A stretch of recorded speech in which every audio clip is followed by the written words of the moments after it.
오늘도 주님의 은혜와 사랑이 가득 넘치는 귀한 날들이 되기를 간절히 소망합니다. 여러분, 우리가 한번 생각해 봤으면 좋겠어요. 과연 내가 만약 지금 죽음을 앞두고 있다면 나는 내 사랑하는 사람들에게 어떤 말을 전하게 될까?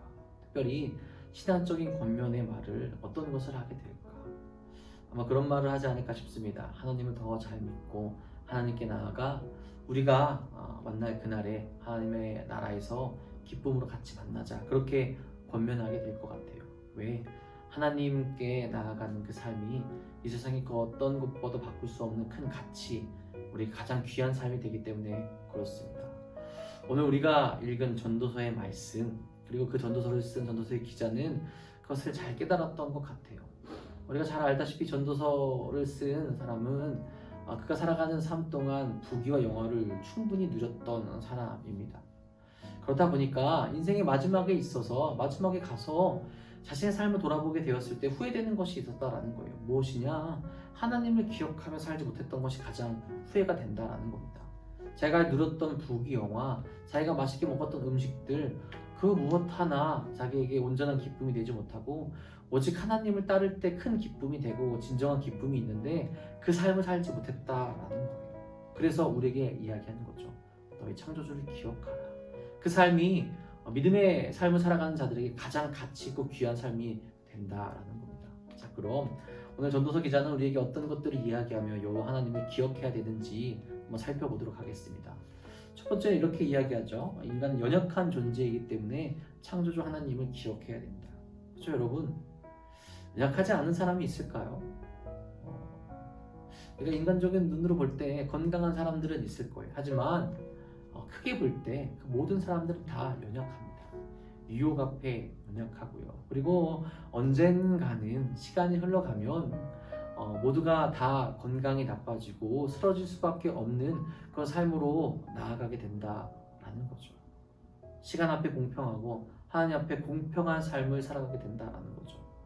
그런 연약한 인생 가운데 우리에게 힘이 되고 능력이 되고 우리를 세우시고 우리에게 소망을 주시는 분이 있다면 누구이냐? 바로 하나님밖에 없다라는 거죠. 연약한 인생이기에 하나님께 모든 것을 기대며 연약한 삶을 살아가기에 하나님께 우리 삶을 드리게 될 때 그 삶을 통하여서 하나님께서 영광 받아주시고 우리로 하여금 이 세상 가운데 승리할 수 있는 힘과 능력을 주시는 분, 그분이 하나님이라는 겁니다. 그리고 연약하여서 쓰러져 지쳐 눈물을 흘릴 때 우리를 위로하시며 우리를 다시 일으켜 세워주시는 분이 누구냐? 하나님이라는 거예요. 그 하나님을 만나게 될 때 연약한 인생 가운데 진정한 행복과 기쁨을 누릴 수 있게 된다라는 겁니다. 그래서 전도서 기자는 우리에게 이야기하는 거예요. 하나님을 기억해라. 여호와 하나님을 기억해라. 그렇게 갈 때 참 하나님을 바라보며 인생에서 가장 큰 기쁨을 누릴 수 있다라는 겁니다. 두 번째로 이렇게 이야기하죠. 인간에게 죽음이 있기에 창조주를 기억해야 한다라고 이야기를 합니다. 자, 사람들은 죽음을 잘 받아들이려고 하지 않죠. 마치 자신은 죽지 않고 영원히 살 것처럼 그렇게 하루하루 행동하고 나아갑니다. 그 모습이 쌓이게 되면 당연히 어리석은 삶을 살아갈 수밖에 없다는 거죠. 누구에게나 죽음은 공평하게 옵니다. 한 사람도 빠짐없이 언젠가는 그 죽음을 경험하게 될 거예요. 그 죽음 앞에서 우리가 바라봐야 될 분은 누구일까요?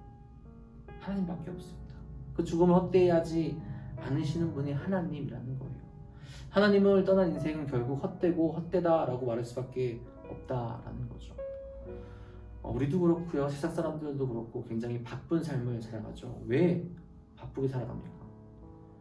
결국 죽음으로 가는 길에서 하나님을 제외한다면 바쁘게 살아갈 이유가 도대체 무엇이 있냐라는 거죠.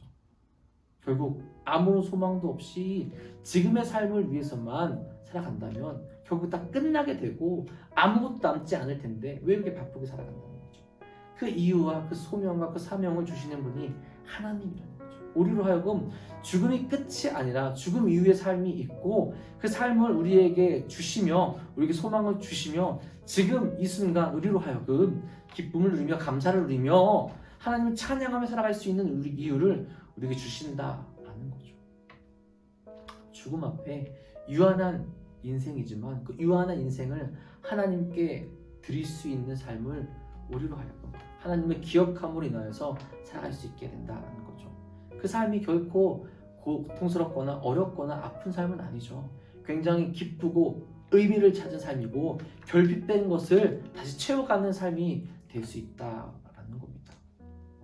죽음으로 나아가는 우리들 앞에 진정한 소망이시며 기쁨이시며 구원이 되시는 하나님을 온전히 바라볼 수 있기를, 언제나 기억할 수 있기를 간절히 소망합니다.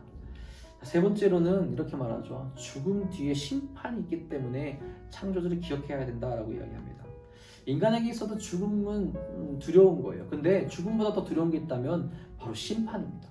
세상 사람들은 그 심판이 있다는 것을 모르기 때문에 지금 그들이 원하는 대로 살아가고 있죠. 근데 우리는 정확히 알고 있어요. 죽음 뒤에 심판이 있다. 그 심판 가운데 나아가게 되면 어떻게 되느냐? 하나님 앞에 우리 죄를 다 낱낱이 고하게 되는 거예요. 자, 그런데 우리가 하나님을 기억하지 못하고 믿음 가운데 떠나 있었다고 생각해 보십시오. 여러분, 그 심판이 얼마나 무서울까요? 그 심판은 우리를 구원으로 이끌려는 그 순간이 아니라 그 심판 뒤에 지옥으로 보낼 수 있는 시간이 될 수 있다는 거죠.